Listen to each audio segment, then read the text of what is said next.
So field dressing a deer, there's a number of ways to do that. I generally would tell you always have a knife, and then if you want, I would recommend having some gloves and potentially bringing a saw as well. I'm gonna give you the down and dirty, and in another video, I will describe the whole process to you as I like to do it. The down and dirty is kind of what this diagram is showing. You're going to cut around the anus, right? Then you're going to cut from that circle around the anus all the way up to about mid chest. If you plan on mounting the deer, you don't have to necessarily go that high up, but I would bring it up to here usually. Then what you're going to do is cut away all the organs from the body, essentially. Get all the entrails out. Take the ones that you want, and if you have access to water, like clean out the body cavity of the deer. But from then on, gutting the deer is basically done. You want to be careful of a few things. You don't want to nick areas that contain feces or urine.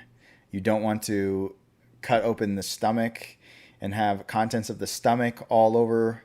Basically, the only thing you're trying to do is remove these organs, remove the entrails. You're not trying to destroy them as you pull them out.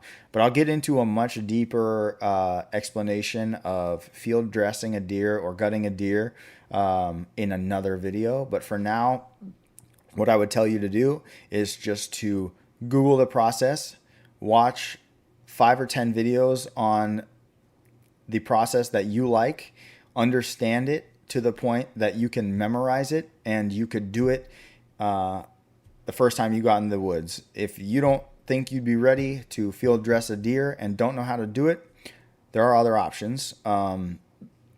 You can, if you're going to use a processor, you can bring the whole deer to a processor and they will do the whole process for you for a fee. But I would say as a deer hunter, it is a generally good idea to understand this process and be very familiar with it yourself. Even if you don't plan on doing this every time you shoot a deer, I believe that for your own skills, you should understand how to field dress or gut a deer in the woods. So whether you bring it to a processor or not, I would still tell you you should understand the process of gutting the deer, even if you don't necessarily do it every time you shoot a deer.